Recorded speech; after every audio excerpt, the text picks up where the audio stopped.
কাইলৈ যিটো এছআই এক্সামখিনি আছে আৰু আপোনালোকে হয়তো সকলোৱে এডমিটখিনি ডাউনলোড কৰিছেই আৰু আপোনালোকে এডমিটত যিখিনি ইনষ্ট্ৰাকশ্যনছ আছে ইনষ্ট্ৰাকশ্যনছখিনি পঢ়িছেই। থ্ৰুতে যদি আমি চাওঁ ইনষ্ট্ৰাকশ্যনখিনি কি হ'ব যে আপুনি hard copy of admit card download from the website A clear print out on A4 size paper. A4 size পেপাৰত আপুনি এডমিট কাৰ্ডটো ডাউনলোড যোনটো এডমিট কাৰ্ড আপুনি ডাউনলোড কৰিছিলে তাৰ এটা কপি প্ৰিণ্ট কৰি লৈ যাব A4 সাইজ পেপাৰত। ছেকেণ্ডলি আছে valid photo identity proof in physical form issued by government like Aadhaar card, PAN card, driving licence, voter ID et cetera.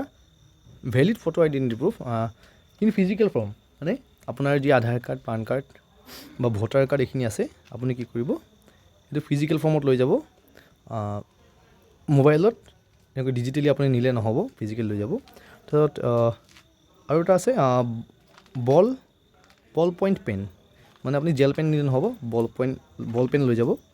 Not more than one debit or credit card and minimum cash. এটাতকৈ অধিক debit card বা credit card আপুনি নিব নোৱাৰিব। এটাই নিব লাগিব debit card বা ক্ৰেডিট কাৰ্ড আৰু কিছু সংখ্যক কেছ, মিনিমাম কেছ আপুনি নিব পাৰিব। আৰু আছে ট্ৰান্সপাৰেণ্ট পাৰ্চনেল ৱাটাৰ বটল আৰু আপুনি এটা স্বচ্ছ ইপাৰ সিপাৰ দেখি থকা আপুনি এটা পানী বটল লৈ যাব পাৰিব। আপুনি এক্সাম হলৰ এক্সাম ষ্টাৰ্ট হোৱাৰ কমেও 90 মিনিট বা আধা ঘণ্টাৰ আপুনি আগত যাব, কাৰণ আপোনাক ফ্ৰিস্কিং কৰা হ'ব, আপোনাক চেকিং কৰা হ'ব। সেইটো চেকিং কৰিব আপোনাৰ পুলিচ পাৰ্চনেল হ'ব পাৰে বা আপোনাৰ যিখিনি অথৰাইজ পাৰ্চন থাকিব তাৰ তেওঁলোকে আপোনাক ফ্ৰিস্কিং কৰিব আৰু আপোনালোকে সেইখিনি সহযোগ কৰিব। আৰু আপুনি যিখিনি ইলেক্ট্ৰনিক গেজেটছ থাকে সেইখিনি আপোনাৰ স্মাৰ্ট ৱাটচ, মোবাইল ফোন এইখিনি আপুনি একেবাৰে লৈ নাযাব। আৰু আপুনি যদি সেইখিনি লৈ যায় তেওঁলোকৰ তাত একো ব্যৱস্থা নাথাকিব, আপুনি ওচৰত ক'ৰবাত ৰাখি যাব লাগিব, আপোনাৰ নিজৰ অ'ন ৰিক্সত ৰাখি যাব লাগিব।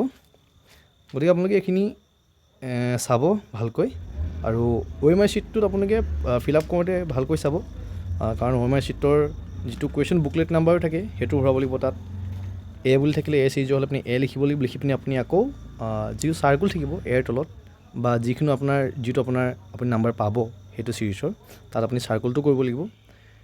আৰু আপোনাৰ যদি কিবা যদি আপোনাৰ যিখন কুৱেশ্যন বুকলেটেই হওক বা OMR শ্বীট যোনখন আপোনাৰ প্ৰভাইডেড কৰে তাৰ পৰা সেইখনত যদি আপোনাৰ কিবা থাকে ডেমেজ থাকে, সেইখন মিছ প্ৰিণ্টেড থাকে, সেইখন আপুনি পুৱাৰ 5 মিনিটৰ ভিতৰত আপুনি তেওঁলোকক ৰিপৰ্ট কৰিব। আদাৰৱাইজ 0.50কৈ আপোনাৰ নিগেটিভ মাৰ্কিং আছে। আপোনাৰ দুটা কুৱেশ্যন ভুল হ'লে মানে আপোনাৰ কি হ'ব 1 নম্বৰ যাব। আৰু আপুনি ইচ কুৱেশ্যন কিমান আছে, ইচ কুৱেশ্যনত 1 মাৰ্ককৈ আছে। আৰু এটা কথা আছে যে এক্সাম হ'লে আপুনি ইমান সময় আগত যাব, 90 বা আধা ঘণ্টাৰ আগত। আৰু যদি কাৰোবাৰ যদি দেৰি হয় বাই চান্স যদি 10টা বাজি যায়, সেই এণ্ট্ৰি গেট যেতিয়া আপোনাৰ ক্ল'জ হ'ব তাৰপাছত আপোনাক সোমাবলৈ দিয়া নহ'ব। ইমানেই আছিল। আপোনালোকে কাইলৈ সকলোৱে এক্সামটো ভালকৈ দিয়ক।